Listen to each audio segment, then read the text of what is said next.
Paul, the Yes, floor is yeah. you. Rather than just do a normal demo, I thought this might be of interest. It's a few short videos of a demonstration I saw at one of the AWGB seminars quite a few years ago now, by a Japanese turner, Yasuhiro Satake. He brought his lathe and all his kit with him to the UK and did a bit of a sort of tour. And one of his stops was at the seminar. So I'm just setting up a video here. Um, so yeah, it's a few short videos of him turning on a Japanese style lathe using Japanese style tools. What I learned from watching the demo and the talk that went along with it was, generally speaking, the Japanese turners do an apprenticeship with a master turner, and it's quite a few years apprenticeship. They learn to make all their own tools, sort of using blacksmith techniques. So they're not just becoming a proficient turner, they're also learning how to make tools, etc., and sharpen all their own tools and things like that. I mean, from my perspective, I was interested in the differences not only between the tools, but the machine itself and how it's used, and just all the aspects of the way it works. And I thought you might like to see this, and maybe that will spark a bit of a debate and comments on that. So that's the plan. So they're all fairly short videos. I just videoed a few clips as I was watching this demo. Sadly, Yasuhiro is no longer with us. He passed away a few years ago, but the videos, I think, are definitely of interest and show a different side to the turning sort of internationally. So hopefully you'll enjoy watching them as well. So I'm just gonna do a share screen.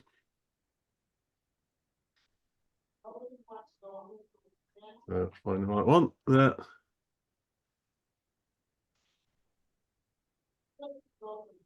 So there's the first one. I'll just hit play on that, and there is a little bit of sound with it. Might not be that good, but yeah, it was a few years ago I did these with a camera.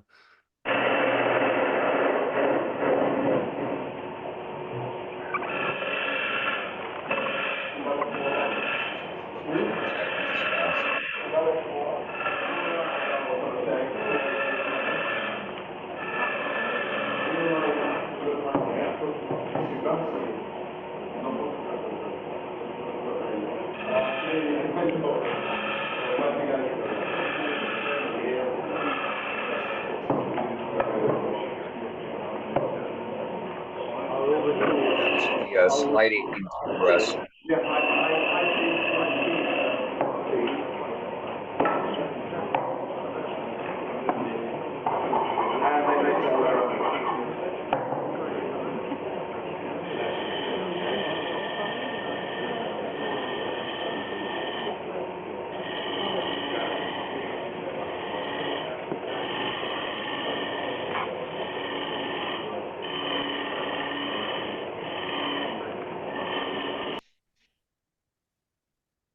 Well, that's the end of the first one. There are a few more. I'm just gonna go back to the beginning of that and pause it there. There's a couple of things I sort of noticed with watching this. If I'm just position just there, if you look at the bottom right at the lathe itself, either side of where that bowl is, there's a lever with a wire on it. One of those, I think, is for varying the speed of the lathe. The other one, I think, changes the direction from forward to reverse. And he's got foot pedals under the lathe, and he uses those to adjust the slip of the belt to adjust the speed and to also reverse the direction, because sometimes he's turning the front edge of his piece of wood and sometimes on the back edge, in which case the direction would be reversed. You've got effectively a flat table as the bed of the lathe there, and that tool rest is a wooden tool rest, not attached to the lathe in any way. It's just sat on that table and positioned where he needs it for the tool. I mean, as Matt said, the distance between the tool rest and the actual cut is considerable there, but you look at the length of that tool, he's got it back under his arm, tucked under his arm, so it's quite a long tool, so he's got a lot of leverage the other side of the rest as well. But he's using that tool sort of in a trailing mode. So I think he's coping with that overhang with the technique he's using. It obviously works for him, or it certainly did then. Yeah, a few things of note on that one. Wait, is the chuck one of those cones, a sharp cone? Yes, it's effectively a metal jam chuck. Yeah, okay. So this is the second video. I'll just pause it there. I was just starting it up and getting it ready. But yes, it's a metal jam chuck, and the piece of wood is effectively hammered into that to start with. He turns the outside of the bowl, and then he'll turn the jam chuck and put the bowl into the jam chuck to turn the inside of it. So it's all done with jam chucks, and none of what we sort of use conventionally as a chuck or face plates and screw chucks and things like that.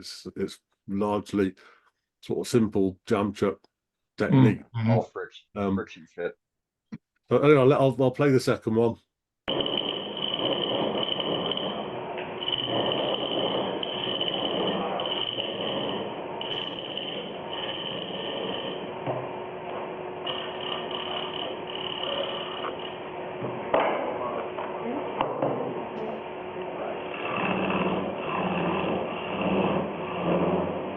Just by the sound, you can guess what kind of pattern you're going to get from.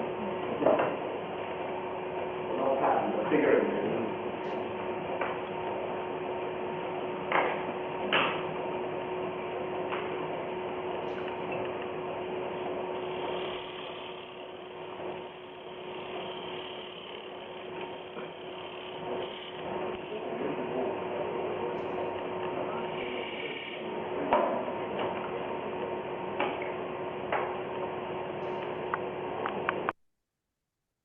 You see that right at the end of that video when he popped that piece of wood off. Let me just try and get the screen back.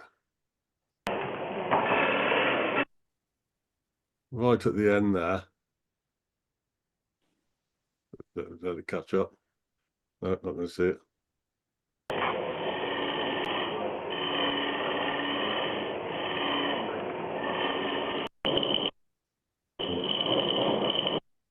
Get to the end of this one.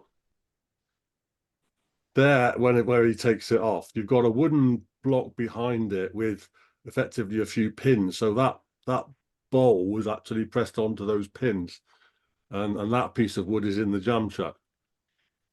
So it's effectively nailed on in a way, I suppose, is the best way to describe that. Wow. And then he's levering it off that surface by levering it off the metal pins. So quite a different way of mounting that piece of wood, but obviously works for what he's doing there.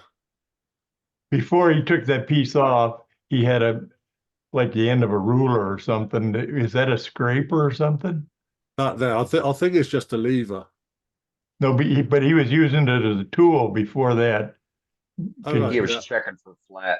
Oh yeah. Looks, you're right. Yeah, I think it is. Yeah, I think you're right. It's just the handle of the scraper, because he's using it there as a little handheld scraper, isn't he? Yeah. Or something, yeah. Yeah. No tool rest. That's interesting. Yeah, just handheld. Yeah.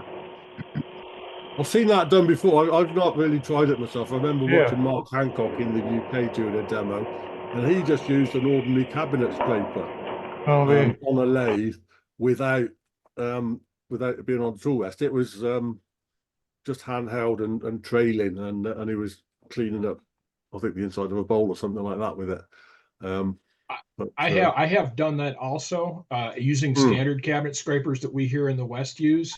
Yeah. I have a guy I know who's a longtime turner who also started off as a woodworker, a carpentry guy, had cabinet scrapers in his toolbox, and he was just using them on the outsides of things. Right. He had no flat spots in these huge vases he was making because he was using a cabinet scraper to smooth out all the corners. Yeah. But no tool rest or anything. You do it freehand. Yeah, and you gotta make sure you raised a burr on the edge of the scraper, so you get the good clean shavings. Oh yeah. Before I figured out how to get a clean cut off the gouge, I used to use a scraper on my vessels. Yeah. I have in my toolbox somewhere a scraper I bought quite a few years ago now, and it's just a block of steel. It's thicker than the cabinet scraper. It's not flexible. It's solid, but it's just intended to be handheld. But I mean, I very rarely use it. Yeah, I can't remember where I bought it. I bought it from one of the UK tool manufacturers anyway, but I can't remember seeing them since. But they must be out there somewhere. Yeah. So yeah, it can be done. I think as long as you approach it in the right way and use them as intended, then the risks are minimal. But yeah, I think you have to be careful with anything handheld like that. Sure. Yeah, absolutely. Sorry, carry on. I do know where mine are, and I have used them relatively recently. Yeah. And I have both a rectangular one and one that's sort of a French curve. It's got curves edges. And yeah, and the they're cabinet great. scraper, you usually get a set of 3, don't you? One that's rounded, one that's square, and one that's. I think you're right about that. Yeah. I think that's correct. Yeah. Yeah. And I've So if you- I really like the curved ones, because even the rectangular one is, you can slightly curve it to follow the curvature of your piece. Yeah. You know, you can get a nice clean So when you stripes, use even them, surface. when you use them, you're going to have your lathe in reverse. No, you and put you're your up on lathe top, forward. Then you're up you on put your top of lathe. the- well, No, you put I'm your just lathe saying, going forward, the safe way to, Matt, please. So the safe way, that way the any chance of the tool getting a catch, it's going to go away from you because you're in reverse, as opposed to it going forward in normal rotation, where you can get a catch, and it's going to either pull you down or rip it out of your hands and come into your body. You know, that's my opinion. You know, whenever I've used scrapers, first 5-6 years when I first started turning, that's what I used to, to get rid of the bad spots on my ugly vessels at the time. And and it worked wonderfully. But I did it in reverse for the safety aspect of having the scraper go that way if it was going to get a catch. Sorry. Now go ahead, Matt. Yeah, the way I was using it, I mean, the important thing is to have it trailing. So if whichever way you're rotating, I mean, I'm sure that it worked for you to go reverse and on the top. The way I used it was forward on the bottom. So if it does take it from you, it spits it out back. Either way, but you're underneath, on the bottom quarter of the piece. So it doesn't. But having it underneath, you can't see what it's cutting. Well, you can, because you can still see the edge. Well, yeah, but it it's puts easier it to look. down. It's easier to look at the top as opposed to looking down at the bottom. But it's whichever way a person gets used to it. Yeah, I do too. I got a question for Paul. Paul, are all the tools that he has, are they all slightly bent at the top with different? A lot of them seem to have that little right angle on the end with effectively a scraper tip. There were some that looked like they were scrapers, and some that looked like it was a sort of a hook tool. But yes, there seems to be a bent or a curved part on the end of most of them. And as I say, they're all effectively blacksmith made. They all make their own tools. So that's part of their sort of apprenticeship, is to learn how to make good tools and to heat treat them and all that. Yeah, and here it looks like he's using a larger bowl for a jam chuck. Is that right? Yeah, I mean, there he's got one bowl jammed into another. Effectively, the outer one is the jam chuck. Yes. Yeah, that's pretty good. I mean, what he used to do was make a lot of the lacquerware, as they call it, the rice bowls and things like that, rushi bowls, I think they call them. And he would make thousands of those in a year. That was his full-time thing, and him and his family would make thousands of those and lacquer them. And this is how he make them, I think. Sure, probably is. It's probably faster this way for him, just like the two pins or the 4 pins. I'll play that block on the pin. Yep.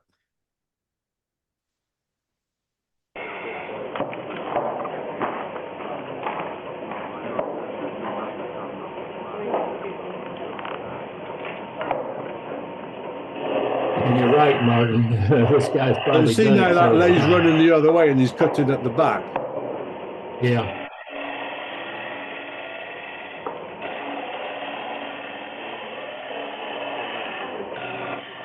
Now what he's got there, it looks a little bit like a hook tool. It's similar, but not quite the same, I would say.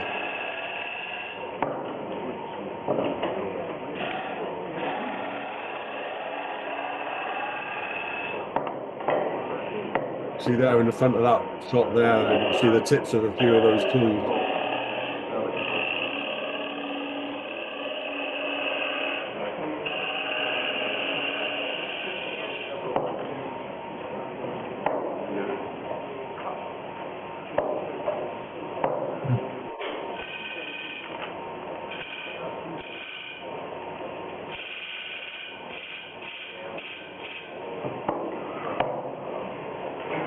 One thing about his jam chuck, you don't have to worry about that top edge flexing on you so much. You know, when it gets thin.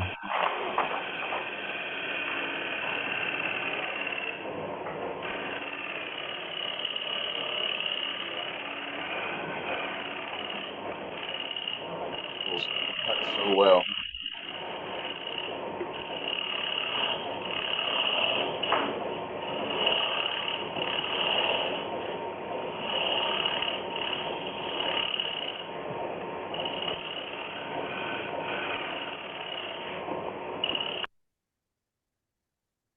That one. It was interesting on that one, I think, just seeing him sharpening the tool. It was in the middle somewhere, around here. Is it? Oh, wait, hang on, let's skip back to the first one there. That one, wasn't it? One's a bit where he does the sharpening. I might have gone past it. There. There, he's sharpening the tool there on a flat stone, just sharpen it by hand. And then back to the cut. Oh, yeah. So he's not using the grinder like we do, just sharpen them all on a flat stone. So yeah, interesting to see that. Very, yeah, it is very interesting. Got another one. Here's the next one.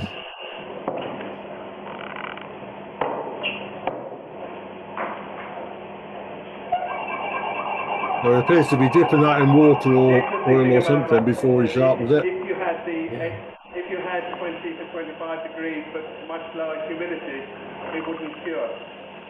It's a combination of the humidity and the heat, and then it cures. So he's getting a good cut with that tool, whatever he's sharpened it with. It's not simply a matter of drying. On this first coat that's been put on, I mean, you're working really from. It's that kind of difference. That's just a plain piece of. Do you know what the wood is? Is it something special? Not sure now. Seal up the wood really, and he'll show you that you can use turf or turf substitute to dilute the dilute. It might have been. I mean, it looked a light coloured wood, so whether it was sycamore, something like that, or what we call sycamore, or the American sycamore.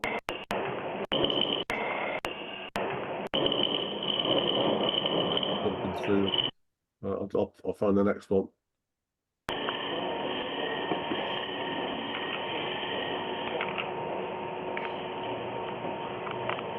You see that lever going up and down on the end of the lathe there.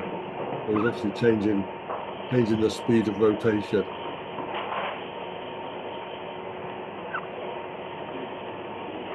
See that lever going up and down and the speed changing? Yeah.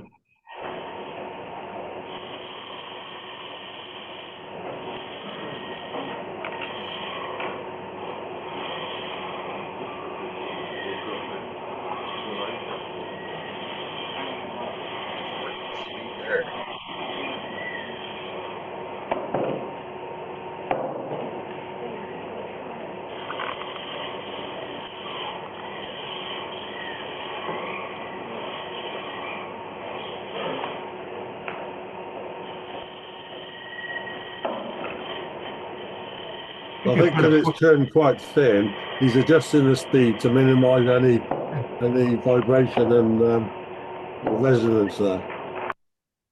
I might put one of those on my Powermatic. Yeah. Yeah, sort of different. Isn't it? What's wrong with that? Right, one more. This is the last one, I think. This is a short one as well. So he's just finishing off the foot there. But again, he's running backwards now, I think, just to do that last cut. So that was the last one. Very good, very good. Great job, bro. I've also got a few photos here, so I'll put those up as well.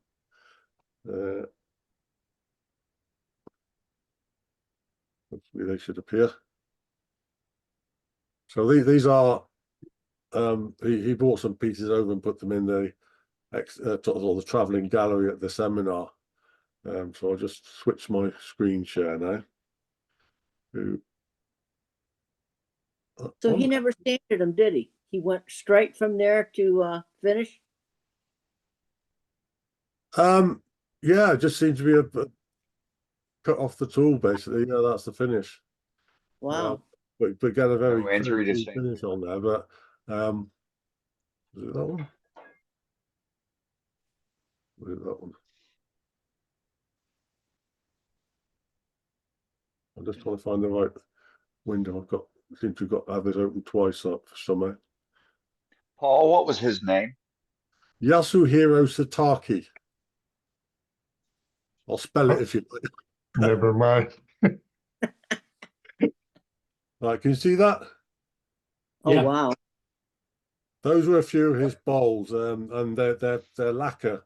The ones at the back are lacquer. Japanese The lacquer. at the front are just natural wood with a clear lacquer, but the ones at the back, it's the traditional Japanese lacquer, which comes from the tree, doesn't it? It's a tree sap, I think they use, and they actually paint it on with brushes made from human hair because it gives you very fine bristles, apparently. And there's many coats of lacquer on these things. Very So, smooth. the level of finish is incredible on these, and a few other pieces there. So some of them are just nice pieces of work, but yeah, there's a few lacquered ones as well. There's the guy's name. And those are just little sort of teapot type things. I mean, that looks like, I think it's £159, so that's got to be about $200, but this is 15 years ago. So Wow. yeah, that was what it was worth then, I suppose. I was going to try and do one of those myself, actually. It's multiple coats of lacquer, and then he's cut back through to expose different colors of lacquer at different points. So it's putting on loads of coats of lacquer and taking it back selectively to get that sort of patterning, which would be quite a interesting one to do. So I've bought some like red and black lacquer. I was going to have a go at something like that, but I haven't got around to it yet. So watch this space. Maybe one day soon. Is that Yoroshi? Yes. Yeah, I believe it is. And there's that one there, which is just a nice piece of wood. He's turned it, obviously, but it's like a square flask, and the top is a lid. I think I only took that one photograph of it, but it was just an incredibly figured piece of wood. So I thought it was worth a photograph just for that. Yeah, some nice pieces of work that he brought with him. So I think that's about all I've got. So I hope that was of interest. Yeah, Very- that was nice. Definitely new. Lots to think about. Yeah. A lot of the other countries turn, with less than what we have. We think we have to have the best tool or the right tool, and they don't. They've got pretty primitive things, or most of these countries do. Yeah, I think culturally the Japanese seem to have some very skilled artists in the sort of the creative world, whether it's turning or pottery or or other arts and crafts, but they still seem to effectively have the approach where they value that, and people will They're not put the time in materialistic. to learn with an apprenticeship through a master, whether it's making wooden bowls like that or any of the other arts and crafts. But I think perhaps, I mean, here in the UK, I think that's lacking in some ways. It's very difficult to get an apprenticeship in something like that here, that's for sure. Sure, Mm-hmm. Anyway. but it's real interesting. Yeah, that was cool. Jer-